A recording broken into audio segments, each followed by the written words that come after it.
டம் டம் ரம் ரம் ஹம் ஹம் அடங்கு அடங்கு 51 அச்சரத்தில் அடங்கு அடங்கு என்னை உபத்தரிக்கும் சர்வ சத்துருகளும் துஷ்ட தேவதைகளை மந்திரத்தில் அடங்கு அடங்கு எந்திரத்தில் அடங்கு அடங்கு அஷ்ட மருந்துகளில் அடங்கு அடங்கு இந்த கலசத்தில் ஆவேஷு ஆவேஷு மந்திர அச்சரத்தின் உள்ளே உன் பிராணன் அடங்கு சாத்தியாய சாத்தியாய சாத்தியலிங்காய சாத்திய பிராண பிரதிஷ்டாய.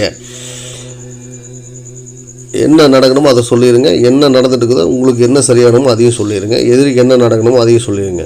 சொல்லிவிட்டு சாத்தியம் பலம் பெற்று நிற்க நிற்க ஆதி பரமேஸ்வரனான சாத்தியம் பலம் பெற ஸ்வாஹா. இதுதான் இந்த மந்திரம். இந்த மந்திரத்தையும் எந்திரத்தையும் பண ஓலையில் எழுதணும். பண ஓலையில் எழுதுங்க. இல்லை பண ஓலை எங்களுக்கு கிடைக்கிறது சிரமம் அப்படின்னு, அது இப்போ டவுன் பக்கம் இருக்கிறவங்க பண ஓலை கிடைக்கிறது சிரமம் அப்படிங்கிறது செம்பு தகட்டில் எழுதிக்கிங்க. எழுதி எதிரினா எதிரியோட பேர் எழுதணும்.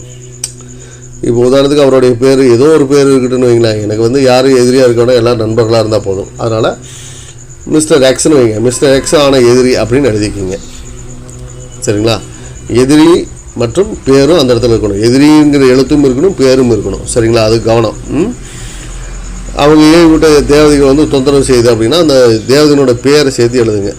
இல்லை பேர் என்ன தெரியல, அந்த தேவதையோட பேர் தெரியல அப்படின்னா என்னை எதிர்க்கும் சத்துருக்களும் தேவதைகளும் அப்படின்னு எழுதுங்க. என்னுடைய எதிர்க்கும் எதிரி மிஸ்டர் எக்ஸ் மற்றும் தேவதைகளும் அப்படின்னு சேர்த்து இந்த மந்திரத்தை சொல்லணும். சொல்லி தெற்கு திசை பார்த்து அமர்ந்து இந்த மந்திரத்தை 1008 தடவை ஜெபிக்கணும்.